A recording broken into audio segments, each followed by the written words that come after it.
I'm trying to get out of the, the everyday sort of world, I guess, the bland world. What's this like cabs?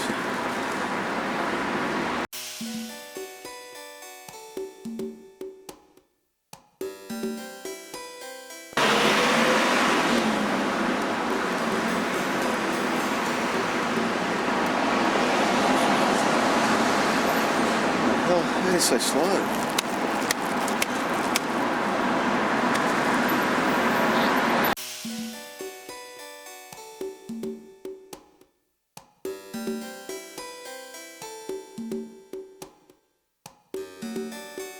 On Melbourne's Mix 101.1. So how long since you Through VCA? Yeah. Last time was 1985. It's now 2003. So how many years is that? 18 years, is it?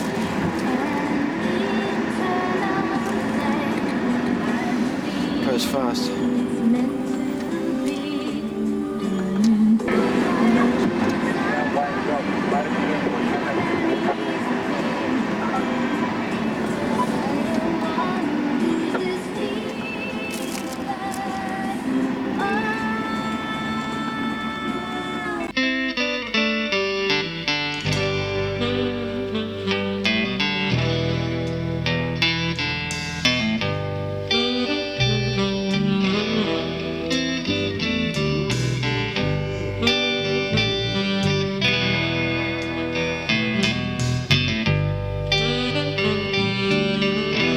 Looking for a magic spell,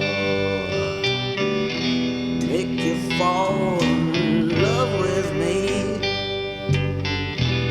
Hoping that this magic spell works with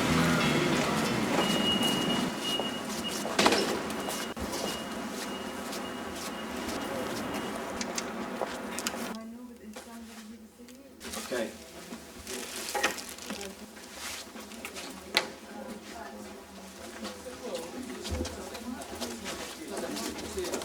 Well, you've got something following you there, sort of. I don't think so. Because you're being stalked. Hello, good to see you. How you doing? How are you? Good, doing well. Remember John Miller? John Miller? John Miller, the American artist No, who was in the studio. no, The I Californian. remember you. You only remember me, you don't remember John Miller. No. He was in the other half. He's been in Germany for the last 6 years and has just come back in the last 2 months. He sold a ton of work in Germany. Is he moving back here? Yeah. I don't remember him. Oh, Because I wasn't there for long. I was only there for a couple of months. And then oh right. I don't know what happened. I moved to Sydney, that's right. Yeah, because John was there the whole time. Yeah. He was the... no, it'd be hard to describe I his just work. can't remember. I remember Yeah. what you were painting, but I can't remember anyone else there. Yeah, he shows at Australian galleries. He's shown at Australian galleries for years. Okay. Not ringing the bells. Well, I thought that you and John used to have a yak and share cigarettes. I've never smoked. Well, there you go. I've got that wrong. How am I, Marley? I'm the curator. Oh, okay. Come in here. Yeah. Cheerio. Now, you want a carousel or something? Yes, please. Oh, we'll bring you one. Or wait a minute, you want to find it easier to do it on the light table? Oh, no, it's good. Okay, I'll bring you one, yep. Freaky. Yeah, it's completely. They're in a tin shed. They used to be in a beautiful building. It's going down. Yeah, they haven't changed in 18 years. No, I don't change it all. Okay, look, can I just leave you for Yes. a few minutes? Because what I want to do is run off and see that the room is okay. 84, came back and did a postgrad. I was going through that year with John Campbell and Victor Mertens and Elizabeth Newman and Lynn Boyd, Tim Jones, Bernard Sachs. That was a big year. Vic Mavridis was...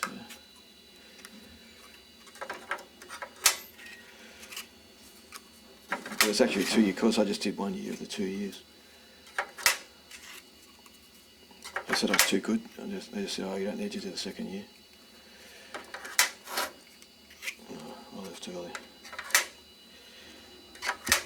I just couldn't overpack this time. It's supposed to be over in 10 minutes. Probably good to be though.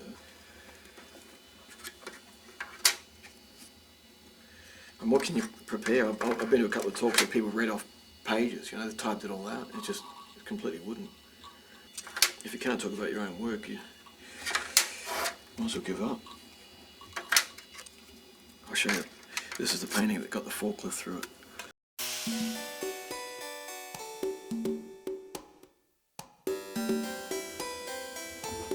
What a tragedy. He called me 2 hours before my opening yesterday and he said, Stewart, I've got some terrible news.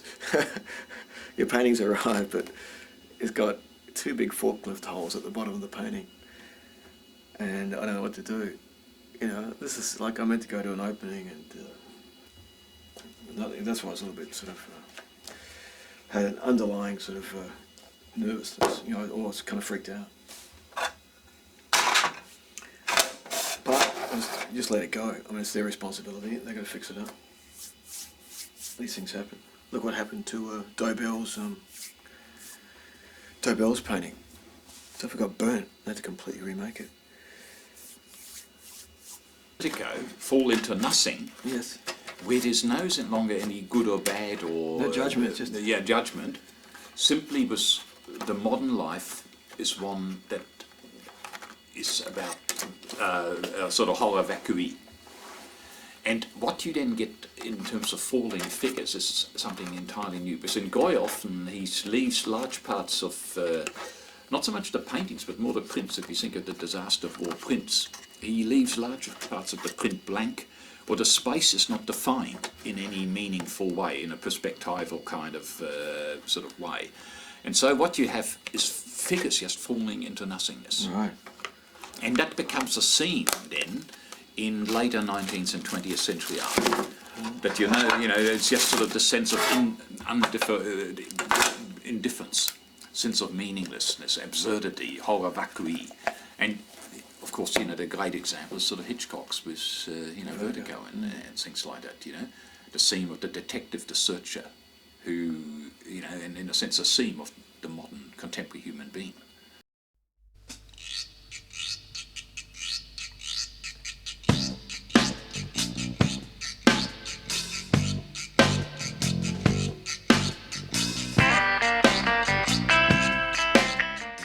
It's interesting Hitchcock made that in the 1950s. And in a sense, some of your imagery reminds one of some, in a sort of more colourful way, obviously.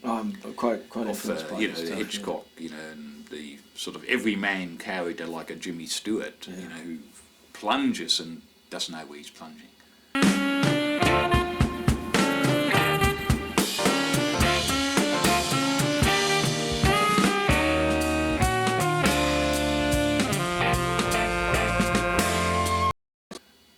There's no up or down, there's no foreground, background, there's no meaningful space any longer, which is sort of a metaphysical sort of notion that has been realised.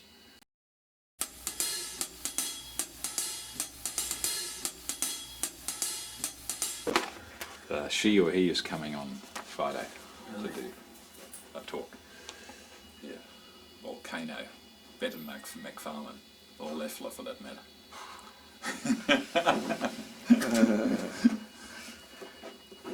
Okay. Let's go. Where are they? 30 students. Well, 10 to 30. So I can't promise you any more than that. I can't talk to 10 students. I'm out of here if there's 10. I'm supposed to introduce you, or you don't mind a sort of informal introduction, do you? No. Oh, good. That's good. I actually had one arranged in July, and I had to cancel it because I could have only about 4 or 5 people to go. Wow. I used to get 50 people to go, and now I can get 4 or 5 people to go. Speak person.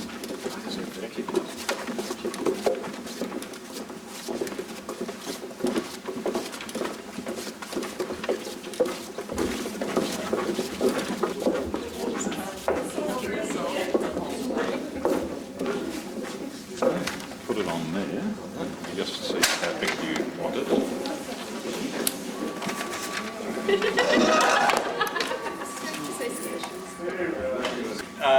Stewart is a very interesting painter.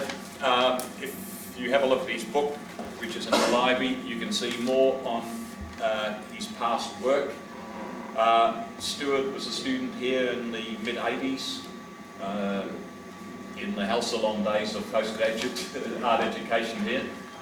And Stewart has had many exhibitions around Australia. He's exhibited overseas in New York, because he had a period in New York, and in other places.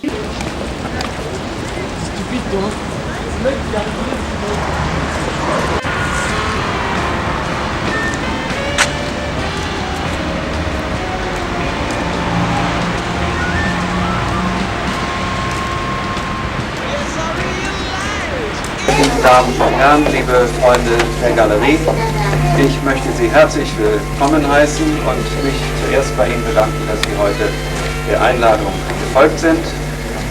Stewart Macfarlane aus Australien. To see you all here tonight, and a great honour to be able to celebrate the works of the Australian artist Stewart Macfarlane here in Berlin. But he's been a commendable painter for a decade and a half or more, 20 years, sort of here in Australia. But he'll explain that himself, Stewart Macfarlane. And can you please turn out the light in the corner? I was born in Adelaide, 1953, and went to art school when I was 16. David Dowitz was my main teacher at art school, and David Dryden taught me in high school. He was very important. There weren't many galleries when I was a student. The main gallery was Benithan Gallery, and I used to go there and see the Blackmans and the Nolan exhibitions and Dickerson's. And I used to go to the South Australian Art Gallery quite a bit. And these paintings really gave me a lot of inspiration, really fed me. It's actually it's the late 60s, early 70s, and it's quite a strong time for those Australian figurative paintings. This is my father, and his name's Reginald John Macfarlane. Reg has got a particular favourite painting. This was called August Night in Hoddle Bridge.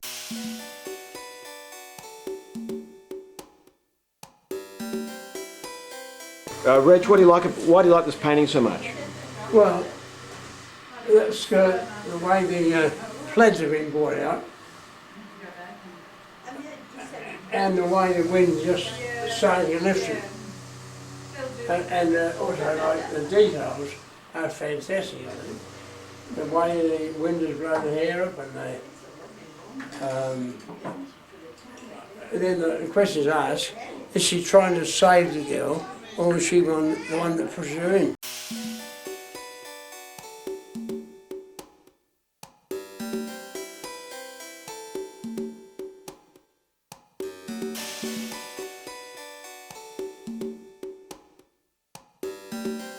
Dad, you've always liked to collect these strange postcards and bits and pieces.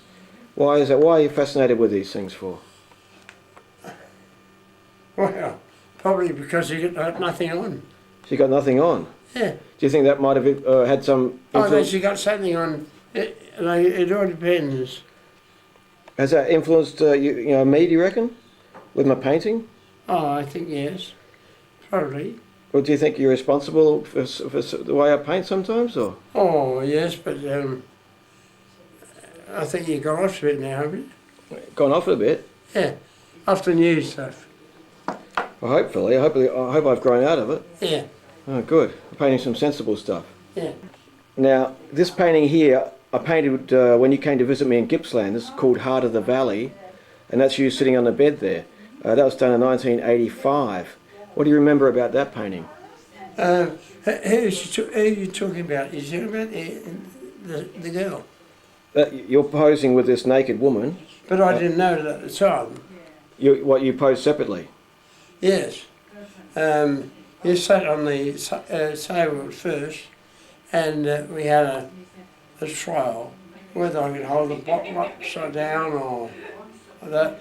And in desperation, because I was coming back to Adelaide that day, and in desperation, he said, "Oh, well, hold it up," and that's all I did. Just hold your hand out. Yeah. You used to paint on beer glasses, didn't you? You used to draw with a... That's what, yeah. Yeah, nudes. You used to draw nudes with a dental drill, didn't you, on a Yeah. glass? Yeah. Oh, very good they were. What happened to it? I've still got one. You used to do a lot of them. I think I got my talent from this man. Yeah. Talent, what's that? Talent. I got my talent from you. Oh. Yeah. When I started, there was 80 bookmakers on the flat. Yeah. And now, 80 in the flat, 50 in the Navy, and 45 in the grandstand. We don't want to break. That's a total of 180. That's just at the Metropolitan Course. And today, the flat shut, the derby shut, No, do it on the floor. and We don't want the only bookmakers left are in the grandstand, and there's 12. 12 bookmakers left. Hey? Only 12 left. Only 12 left. Wow. Out of, it used to be 180, but I suppose it's don't want to break it. people have lost interest in racing. How old are you now, Dad? Next Sunday. I'll be 90 next Sunday, Look at that. Wow. if I live it, alright. But, how old are you? I'll be 50 next Sunday. No, not say, on the 23rd of November. 24th. 24th of November. All right. Thank you very much. How about that? That was very good. The goal of any artist is just to work completely undistracted, not worrying about any sort of problems with raising money, rent, materials, and the constant sort of daily hassles. Essentially, put a person in a painting, for me, it's just everything changes. People can relate to the mood, the way they look, the way they dress. So the people sort of like act out my emotions, my feelings. I think they are very much real women, and they are real women facing the problems that confront women in this society, and problems of relationships, problems of asserting themselves, problems of being done in sometimes. In a clear day, you're in the room with a woman. She looks at you. The man on the balcony looks back at you or her. It is not simply because the eyes are directed at the painter, other characters, or you as the viewer, but because the narrative of the events in the picture suggests possible scenarios that have taken place or are about to, and these eye contacts serve only to expand the number of narrative possibilities. The look varies in each painting, but inevitably it is there.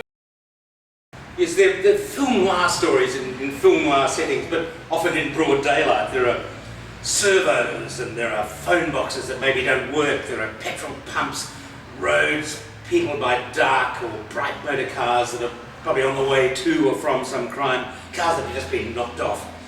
The stories hint at people who are out of control, men who are on the edge, women who are vulnerable or young, or maybe they're prematurely toughened up, like carny girls who've kind of dropped out of the circus and are trying to make their way more dodgily in the world. They're women on the edge of panic and terror quite often, and it seems irrelevant to really ask, is this postmodernism, is it an ironic vision of the contemporary world with a different take? Because questions and definitions like that seem silly when you've got multiple stories and multiple layers happening. And one thing's certain, these aren't paintings you'd never get bored with, because the take on realism and naturalist technique open doors on endless imaginary journeys. Is the car going to go left, go right? Who is this guy? Is he going to get in the car? It's like the beginning of a machine that creates a motion picture film. And in another way, too, these paintings are interactive stories in the watcher's mind, but edgy, very sexy ones. And as a result, Stewart's work has always been relentlessly analysed and deciphered in books, essays and symposia everywhere. You could have a look at Veronique Helmich-Marsilian's book, Stewart Macfarlane, or the other interpreters like Vincent Katz in the Compulsion catalogue from Brisbane in 2001. But you read too much, and you end up maybe more bewildered than ever before, perhaps like one of the women or men in some of his paintings who are on the edge of cracking up. Because Stewart creates these engines for generating endless meanings, and none of them are fixed, they're all fluid, they're always moving away from you. And from Berlin to New York to Noosa, everyone's got a different idea of what his work means. So they're new, edgy, urban mythologies, I think. And I also think perhaps they're a little bit derived from John Brack's Creatures of Collins Street, with the white faces and the neat suits, who look somehow as if they're about to go out of control. They don't like the city, they don't like what they've become maybe, and everything is cold. And I sometimes think that Stewart's characters, because they are characters in stories of a sort, are almost like descendants of Brack's earlier, bleaker city visions of Melbourne. But they're people who become land developers, skimmers, casino dudes, carny girls. They're the rougher, newer, the daughter and the son you're ashamed to admit and will never become a lawyer like you. And so it's in some other Australia that you find the outback mythologies of Sydney Noel and Arthur Boyd, John Olsen or Johnny Percival. And the interesting question, I guess, is now, Stewart's working in this cool Tasmanian light. Are the works going to get cooler? I don't think they will. They'll always have these hot waves coming off them of danger, of sex. Up there in those glassy buildings on the edge of the new resort, with the heat's rising, and there's always a gun concealed in the desk drawer.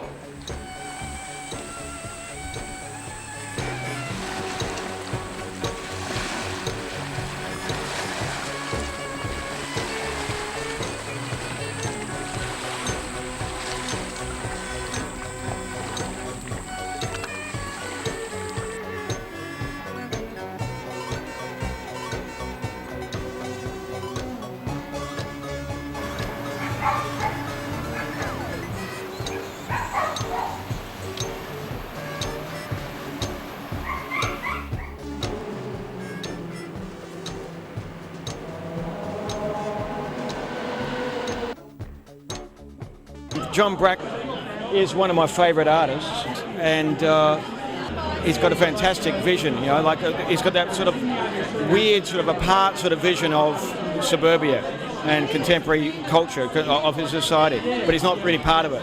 You know, he's just looking at it, and I think these people are the children of that.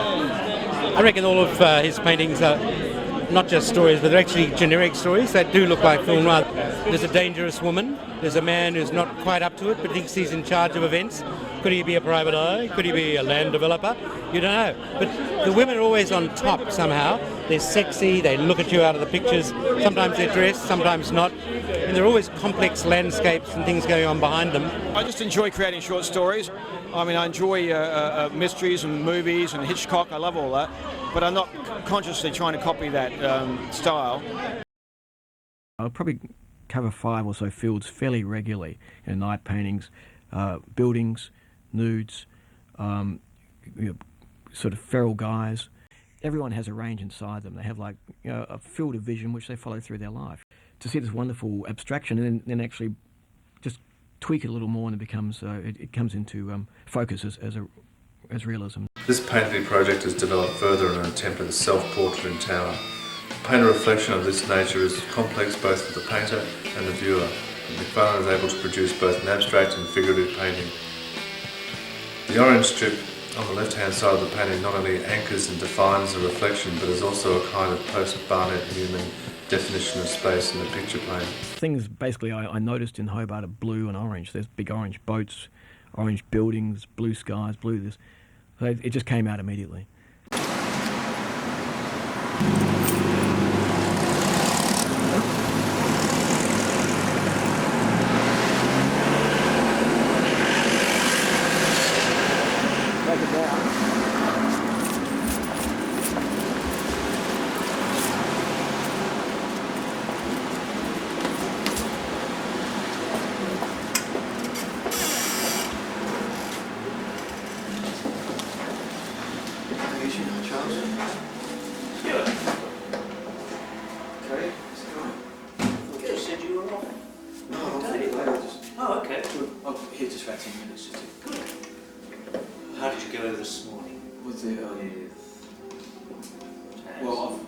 I took your advice. I just put it all back. I said, yes, go to the restorer. I won't come up. Call me if you need me. Just let me know how it goes. It's just all back. He called Brad Cooper. He said that Brad Cooper was fairly reasonable about it and just said, well, these things do happen, and you restore it as well as you can, and blah blah blah blah. Oh, okay. So that's where we're at. I thought Brad was going to just flip. I thought he could have hit the roof. Yeah. So I mean, it's not good. It's still horrible, but we've got very very good stories there, and re-sew the canvas and do a complete shred job? Should be. I mean, this sort of stuff can be fixed. It's just that a lot of people loathe the very thought of a restored painting. Yeah. That's the thing I was dealing with the other day. He was pissed off with the fact that he had a restored painting. You looked at it really carefully, you couldn't see a thing. Yes. You looked at it under UV light, and there were two of the tiniest little bits of retouching I've ever seen in my life. They were, like pinheads practically. He was not happy. He was not happy. And people get like that. I can understand why. Some people just won't accept a restored painting back at all. I can understand that. I mean, I think it's excessive. And this is fortunately not in a vital part, is it? No, it's right down the bottom corner. So. Anyways. They can fix the stretcher. Well, that's getting a stretcher or something. Re-sew them. That's well, they'll patch the back carefully. They're going to re-sew it. Re-sew it. And they can... I think it's very important politically that they ask you to have a look at it before they send it off. Yeah. I think you should ask, could you please inspect the work before it goes off? Then you can ring Brad and say, look Brad, I have looked at this personally, I've been up there and I've looked at it, and as far as I'm concerned, I'm very happy with the, so it's got my okay. You write him a letter to that effect, and if and when he wants to sell it, he can sell it with that letter, because the restoration will show you put it under UV light. But if you've got a letter from the artist saying, I'm completely satisfied with the quality of the restoration of this work, and I think it's been done to a very high standard, that will usually pacify any potential future collector.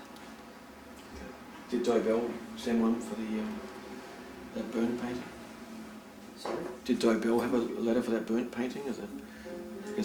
No, which is why I went for sixpence.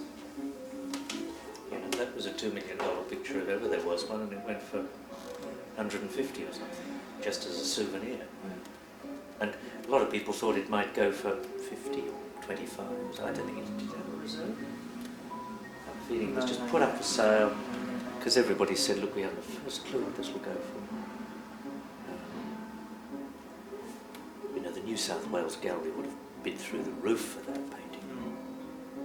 They'd have really busted up to get it, because it was such an important moment in the gallery's history. And there'd be a stack of private collectors who would have gone very high on it too. It was a very prestigious item to have, if it had been perfect, as it was. Like I say, it went for a souvenir price.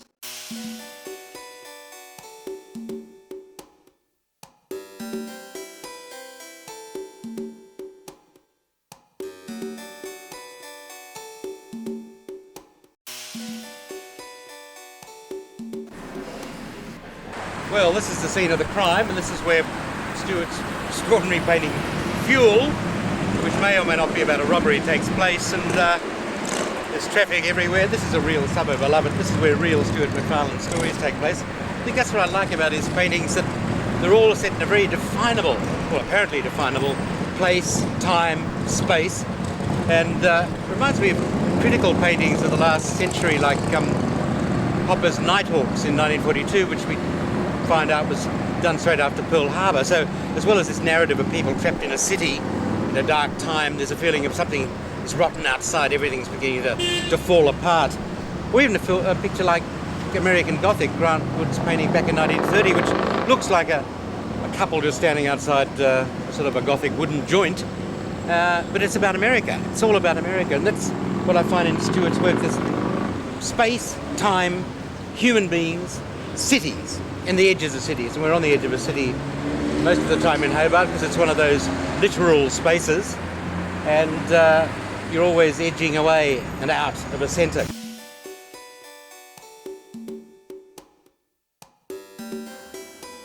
I was coming out of a op shop across the road. I was looking for records, and it was a beautiful sunlit day, and this petrol station was just lit up like this with a mountain behind it and this intense sky. And the colour combination just blew my mind. It's basically your primary colours, your red, yellow, blue, but it was just so startling. The additions to the scene, of course, of the truck, which is a busy road, and the people. These logging trucks are very common, and they fascinated me from the moment I got there. Actually, don't travel up this road. I had to recast this truck. They're normally travelling up Macquarie Street, which is the main street, heading out of town. And these big semis full of these massive logs, these ancient logs. And I really don't worry about the logging issue, as I'm sure they know what they're doing, but it's just a beautiful, beautiful image. I just love this man-made beast cutting these ancient logs and just roaring through the city, all this smoke pouring out. It's just fantastic. I can see several more paintings of these big logging trucks coming up. So I hope they don't stop the logging, because I need to keep painting them. Also, this pole here, it was very important to get this light pole completely in the picture.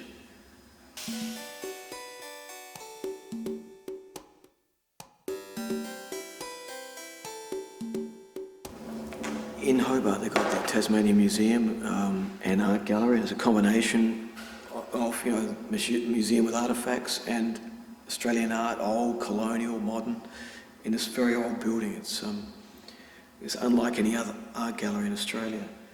And just wandering through, you'll get a room full of fossils and skulls, and then in another room you'll get a bunch of Australian paintings. It's quite bizarre. So, looking for inspiration, one day I just came looking at this massive I think it's Tyrannosaurus Rex head. But it's quite beautiful. You can still feel the creature. And it's just in this big glass case, and you'll get these people. I walked right behind it, and you get these people coming and looking at it. And just having a normal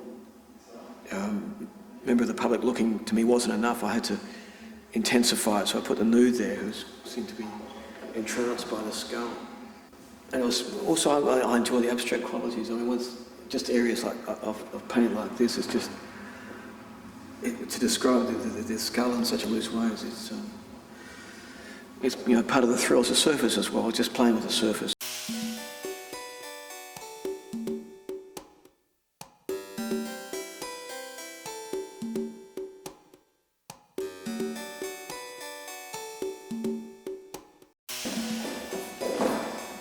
This here is the first thing I saw when I came to Hobart, is this big orange boat. And I realised later on that everybody in Hobart knows this boat. It lives in Hobart 6 months a year, and they ignore it. When I came, I've never seen it before. It's completely outrageous. The colour goes to Antarctic every year. And I think it's an icebreaker or something. It goes there for exploratory reasons. It's called the Aurora Australis. I didn't put the name on because I didn't want to personalise the boat too much. So it was there when I first got there. I just had to paint it, and I had to paint it from this position, just to try and get the whole feeling of the whole boat. It turned out to be a little bit too safe, the portrait of the boat. I just couldn't get it for ages. I had a man walking down here with a briefcase. The painting was longer. The extra length didn't help the painting at all. I had to cut it off with scissors, re-stretch it. I had birds all over the place. I had to get rid of those, repaint the birds about 5 or 6 times. I had trouble with his car, trouble with the sky. It was a painting which took a very, very long time to finish. And my first study, which is done on the spot, had a lot of life to it, had the initial response, and then to make it a larger painting in the studio was a lot harder. In Hobart, my studio's at the top of the TNG building. I've got the whole 5th floor of the TNG building in Collins and Murray Street. And I've been there since September 2002.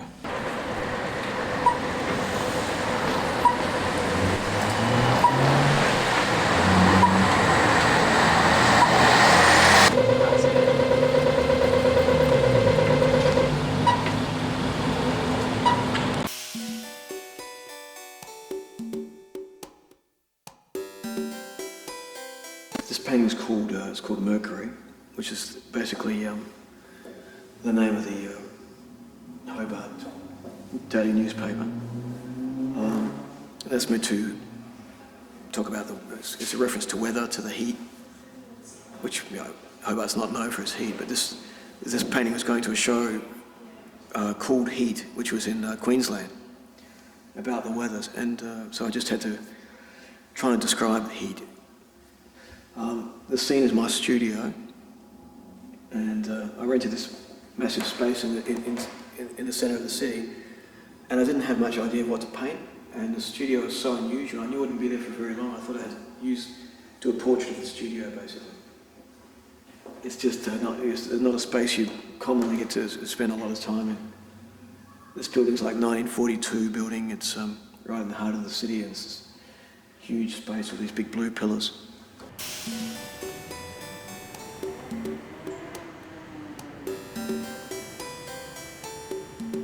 She had this incredibly long, dark hair, and I like to paint things at a bit of a rarity, and the hair sort of fascinated me, and this is just worked up from the sketch I did, the large charcoal drawing this is worked from.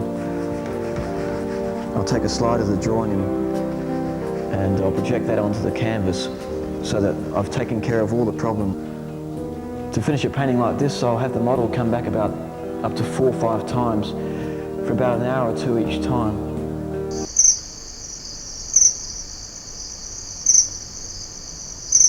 If I'm just working up ideas, I'll use the model and do a nude. So that's basically the structure of this painting, and to add some more story, I added the guy in the background. He's actually a painter himself. His name's Luke Wagner. He appears in another painting in the show called Justice. And this model's name is Daniela, who I've got 2 models at the moment. She's in several paintings. Not much more I can say, but it's just that it's based on such a simple idea as a portrait of the studio and a painting of this model. I've always wanted to paint a Christmas tree. There's something about a Christmas tree, especially an undecorated Christmas tree. So just sticking there in the background. Also that Christmas in Australia is a time of heat, high heat, so like a party's just happened or it hasn't quite been organised or something.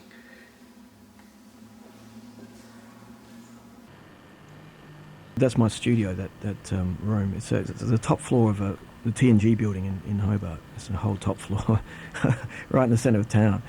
And that's one of the other fascinations about Hobart. There's a lot of empty space, office space, because they haven't quite figured out what's happening with the real estate there. So I'm renting this massive space of the TNG building. I couldn't quite do that in Melbourne or Sydney. And so I had to paint it. I didn't know what to paint about, so I wanted to paint the space I was in because it was so huge and so strange. And when I was just starting off, I always work with models anyway, so I just thought I'd paint a large nude, which is basically just kicks the ideas in and then I move on. So the issue of logging and stuff in Hobart is such a important issue, and basically all the artists are no logging, no this. No. I just can't carry around these things weigh me down. I don't want to. I like to see things unimpinged by this sort of politics, basically. I don't want the whole place to be stripped bare, but I'm sure they know what they're doing. Somebody knows what they're doing, and that's what they're basically in power for. Everyone's not an idiot. This is so crazy. Everyone has to. The country's not run by complete morons, even though everyone thinks it is, and everyone seems to know better. That I run into. I mean, everyone's like a genius. They know everything about everything. But that's what I'm talking about by 15-year-olds. It's just like they can take care of their job, which is that's what they're meant to be doing. I don't want to worry about that sort of stuff. I just want to paint. It's a view looking out of my studio window, directly out my window, to the opposite building across the street, which is called the Trust Bank building, which is a ugly 70s, 60s or 70s building with big orange stripes all over it. And the building I'm in is the TNG building, which is reflected in the window.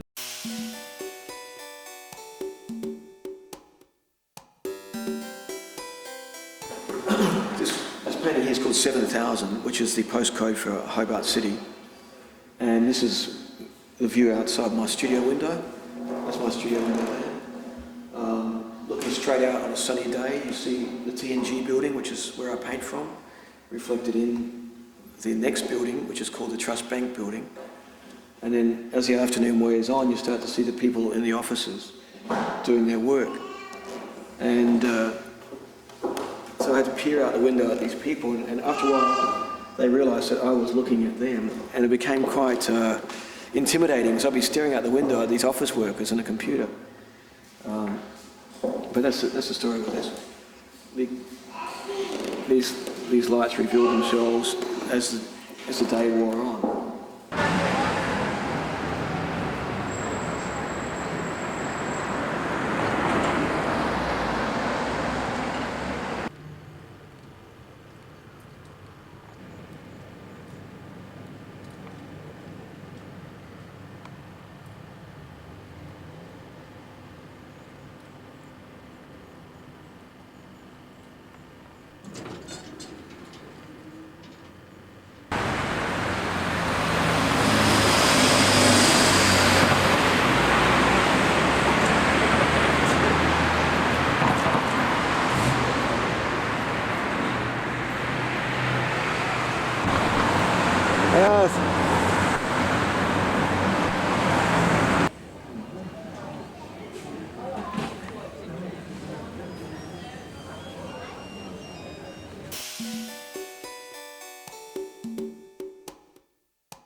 from